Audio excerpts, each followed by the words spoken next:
보수 성향이 강한 대구 경북민들에게 진중권 광운대 특임교수, 한동훈 전 국민의힘 대표, 김문수 전 국민의힘 대선 후보, 이진숙 방송통신위원장의 공통점이 있습니다. 국민의힘 소속 국회의원들보다 더 민주당과 잘 싸워 대구 경북 보수층에게 대리만족을 줘 인기를 끌었던 인물들입니다. 진중권 교수와 한동훈 전 대표, 김문수 전 후보의 인기가 지금은 시들었지만 이진숙 위원장의 인기는 여전히 진행형입니다.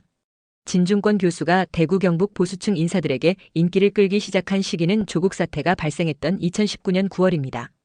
당시 동양대 교수였던 진 교수는 대구에 본사를 둔 영남일보가 주최한 특강에서 조국 사태는 공정성과 정의의 문제이지 이념이나 진영으로 나눠버릴 논쟁 문제가 아니다고 말했습니다. 당시 진 교수는 정의당 당원으로 조국과 같은 서울대 파리학번에다 정의당 활동도 같이 한 친구였습니다. 그런 그가 당시 법무부 장관이 된 조국을 향해 도덕성에 문제가 있다는 것은 명백하다. 국이와 나는 친구다. 그렇다고 정의를 외면할 수도 없다고 특강 때 말했습니다. 이날 특강 내용이 영남일보에 보도된 이후 다른 언론사들도 진 교수 이야기를 따라 쓰면서 진보 진영 인사였던 진 교수가 보수층에게 인기 있는 사람이 됐습니다. 당시 진 교수는 보수 진영이 주최하는 특강에 많이 초대받았습니다. 특강 때 조국 사태와 문재인 정권을 강도 높게 비판해 보수 진영으로부터 많은 박수를 받았습니다. 당시 많은 대구 경북 보수 성향의 주민들은 진중권이 미래통합당 의원 전부를 합한 것보다 우리를 더 속 시원하게 해준다고 말할 정도로 인기가 높았습니다. 미래통합당은 국민의힘 전신입니다. 지금은 조국 사태 때의 인기가 과거의 일이 됐습니다. 그냥 수많은 정치평론가의 한 사람으로 볼 뿐입니다. 한동훈 전 국민의힘 대표도 진중권과 비슷한 이유로 대구 경북에서 특히 인기가 많았습니다. 한 전 대표가 법무부 장관하면서 민주당 의원들과 설전을 벌일 때부터 TK 지역에서 인기가 높았습니다. 야당 국회의원들이 대정부 질문할 때 대체적으로 장관들에게 큰 소리치면서 공격합니다.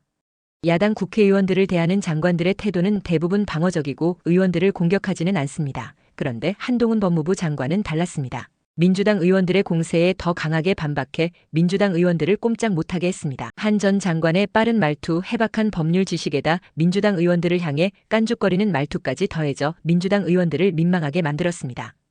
이 때문에 한 전 장관의 인기는 대구 경북에서 매우 높았습니다. 민주당 의원들이 꼼짝 못하는 모습에서 대리만족을 느낀 것이지요. 하지만 탄핵 정국을 거치면서 그의 인기는 시들해진 상태입니다. 김문수 전 국민의힘 대선 후보는 국회에 출석한 윤석열 정부의 장관들에게 계엄 선포에 대해 국민들에게 고개 숙여 사과하라고 민주당 의원이 시켰을 때 유일하게 자리에 그냥 앉아 있었던 게 대구 경북 보수층의 절대적 지지를 얻게 됐습니다. 민주당 의원의 말에 따르지 않는 당당한 모습을 좋아한 것이고 그 결과 대선 후보까지 됐습니다. 이진숙 방통위원장은 윤석열 정부 때부터 지금 이재명 정부에 이르기까지 국회에서 민주당 의원들의 공격에 전혀 기죽지 않고 당당하게 겨루는 모습이 대구 경북의 지지를 받게 만들었습니다. 보수 여전사의 이미지를 갖게 된 것이지요. 차기 국회의원 선거 때 고향인 대구에 출마할 경우 상당히 유리한 위치에 있을 것으로 보입니다. 이 위원장의 인기는 지금도 진행 중입니다.